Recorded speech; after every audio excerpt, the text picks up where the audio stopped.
When I was a kid, I remember having a magician come to our school, and I was probably in kindergarten or first grade or something like that, but I really remember it like it was yesterday. This guy was awesome. He did card tricks, he used audience members, he had the magic wand, I mean, the whole deal. And at the end of the show, we were allowed to go up and talk to him, and so I went up and started asking him all these questions about specific tricks. You know, how did you do that? You know, how did you know that was my card? Are you a robot? Those kind of the questions. And the only answer he would ever give me was, a magician never reveals his secret. And that was it. That was the moment I decided I hate magic. I'm just kidding. I really don't hate magic, but it really did frustrate me. And when people give that answer to this day, it frustrates me. Even as an elementary school kid, he had something that I could not attain. He had it figured out, and I was lost, and he wouldn't help. Now, some of you may have experienced the flip side of that. You're the magician. You know the secret, and you're not telling, and that's fine. I mean, when it comes to magic and illusion, those kinds of illusions, those are fun. But in life, the same kind of dynamic can occur. For many of us, life can be a lot like a magic show. You see some people, and they make it look really, really easy. They make great decisions. They have great friends. They're good at what they do. They have it figured out. They found the secret. The problem is, in life, you're up next. You're on stage next. And if you don't know the secret, you're gonna bomb. You're gonna have regrets. You're gonna feel stuck. So the question is, what's the key? The key is wisdom. Let me define wisdom for you real quick, just so we have clarity. Wisdom is knowledge plus life experience. It isn't simply knowledge, and it isn't simply experience. It's both and. And so it brings us to the question, if that's what wisdom is, how do you get it? How do you gain wisdom? If wisdom is the secret to making good choices in life, then how can I get it, or how can I gain it? And to answer that, I want us to look at a couple of verses. Proverbs 11, verse 2 and 3. Verse 2 says, when pride comes, then comes disgrace, but with humility comes wisdom. The integrity of the upright guides them, but the unfaithful rather, are destroyed by their duplicity. Proverbs is called the book of wisdom, and it is written by the wisest man who ever lived, King Solomon.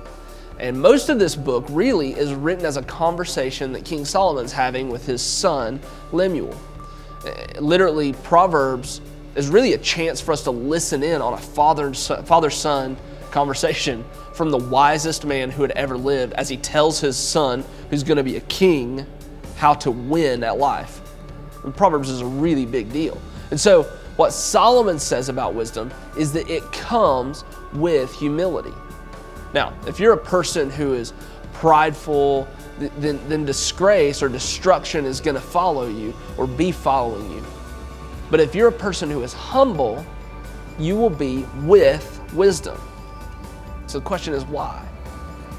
And I think the answer is because for you to be a humble person, you have to be willing to learn from other people. And that's a big part of humility. And remember, while knowledge does not equal wisdom, wisdom does include knowledge. And so when you're willing to learn from other people, then you are humble. And it says humble, with humility comes wisdom. Then he says the integrity guides them. Integrity. Integrity is one of those words that we typically don't want to hear from other people about us. We love to evaluate other people's integrity, don't get me wrong, but for us, not so much. In other words, I tend to think that it's really important for you to have integrity, but you don't need to tell me that I need integrity. I mean, that's how it works, right? But Solomon doesn't even say that. Solomon says, hey, he doesn't say you need to have integrity. He just says integrity is going to guide you, and duplicity will destroy you. Duplicity is the lack of integrity. A simple way to look at it is this. Integrity means integrated life. You are the same person everywhere. At school, at home, on the field, off the field, with this group of friends, with that group of friends. Integrity is the decision to do what's right as God defines what's right, regardless of the cost. Duplicity, on the other hand, means double dealing.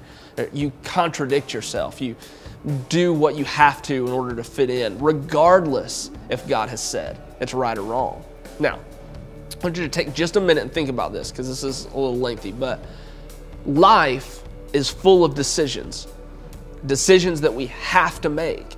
And for most of us, there are all kinds of illusions that surround those kinds of decisions. Solomon says, in order for you to navigate that well, you have to have wisdom. And wisdom comes with humility. Guess where humility comes from? Humility comes from being an integrated person. It comes from saying, this is who I am and I need help. I don't know it all. Listen, wisdom comes with humility, and humility comes from integrity. And integrity is the decision to do what's right, as God defines what's right, regardless of the cost. So here's my challenge for you individually and personally. Figure out what it would take for you to become the same person everywhere. What would it take for you to make the decision to do what is right as God defines it, regardless of what it costs you? And then after you go figure that out, decide to go do it, and you won't regret it. Listen, we all fear regrets in life, but regrets come from a series of unwise choices. You will never regret being a person of integrity, because from integrity comes humility, and with humility comes wisdom, and wisdom is the secret to how to make great decisions in life.